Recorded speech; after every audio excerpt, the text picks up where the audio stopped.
नमस्कार मंडळी, स्वागत आहे आपलं अनुज रेसिपीजमध्ये। चला तर आज आपण बनवणार आहोत चमचमीत अशी अंड्याची रस्सा भाजी। मग चला लगेचच रेसिपीला सुरुवात करूया। व्हिडिओ आवडल्यास लाईक, शेअर आणि सबस्क्राईब करायला विसरू नका। सर्वात आधी बघा, मी या ठिकाणी 6 अंडे उकडून घेतले आहेत। आता या अंड्यांना या सुरीच्या साहाय्याने मी छेद पाडून घेत आहे। छेद पाडून घेऊन मी आता अंडे बघा बाजूला ठेवलेत। आता मी लगेच भाजी बनवण्यासाठी वाटण तयार करून घेते। तर मी वाटण बनवण्यासाठी एक मिक्सरचं भांडं घेतलंय। आता बघा, या भांड्यात मी एक कांदा बारीक कट करून घेतलाय, तो टाकत आहे। नंतर मी एक बारीक कापून घेतलेला टोमॅटो टाकते। थोडंसं सुकं खोबरं मी किस करून घेतलंय, ते पण यामध्ये टाकून घेतलंय। 7 ते 8 लसणाच्या पाकळ्या मी याच्यामध्ये टाकून घेतल्यात। थोडीशी कोथिंबीर आणि बघा याची किती छान पेस्ट तयार झाली आहे। आता आपल्याला भाजीला थोडा दाटसरपणा येण्यासाठी आपल्याला भाजीच्या रस्स्यामध्ये बेसन घालायचे। त्यासाठी मी 2 चमचे बेसन भाजून घेते। आता आपल्याला हे उकडलेले अंडे परतून घ्यायचेत। त्यासाठी मी कढई गॅसवर ठेवली।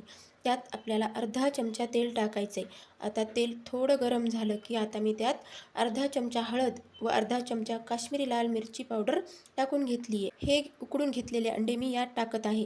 हे अशा प्रकारे चांगले हलवून यात अंडे चांगले परतून झाले की बाजूला काढून ठेवायचे। आता बघा, आपल्याला भाजी करण्यासाठी सर्व सामान तयार झालंय। आता लगेच मी भाजी बनवण्यासाठी कढई गॅसवर ठेवते। त्यात मी 2 ते 3 चमचे तेल घातलंय।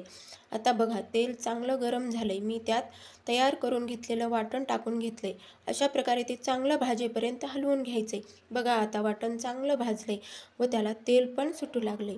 आता मी याच्यामध्ये 1 चमचा कांदा लसूण मसाला घातलाय। त्यानंतर 1 चमचा गरम मसाला घातला। 1 चमचा काश्मीरी लाल मिरची पावडर घालतीये, यामुळे रश्श्याला छान रंग येतो। नंतर त्यात मी 1 चमचा धनिया पावडर घालून घेतली। तर त्यानंतर भाजून घेतलेलं बेसन पण मी यामध्ये टाकून घेतलंय। हे सर्व अशा प्रकारे हलवून घ्यायचं, म्हणजे हे सर्व चांगलं मिक्स होतं। हे सर्व मिश्रण एकत्र होण्यासाठी अगोदर थोडंसं पाणी टाकून घ्यायचंय व पाणी टाकून हे सर्व चांगलं हलवून एकत्र करून घ्यायचे। आता मी आणखी पाणी टाकत आहे। आपल्याला या भाजीच्या रस्स्याची जशी कन्सिस्टन्सी हवी असेल तेवढ्या प्रमाणात आपल्याला यामध्ये पाणी टाकून घ्यायचे व चांगलं हलवून घ्यायचे। आता मी बघा, भाजीला उकळी येईपर्यंत गॅसची फ्लेम जास्त करते। आता बघा, याला छान उकळी आली आहे। रश्श्याला थोडी उकळी आली की त्यात आपल्याला परतून घेतलेले अंडे टाकून घ्यायचेत। आता आपल्याला यावर बारीक करून घेतलेली कोथिंबीर टाकून घ्यायची आहे।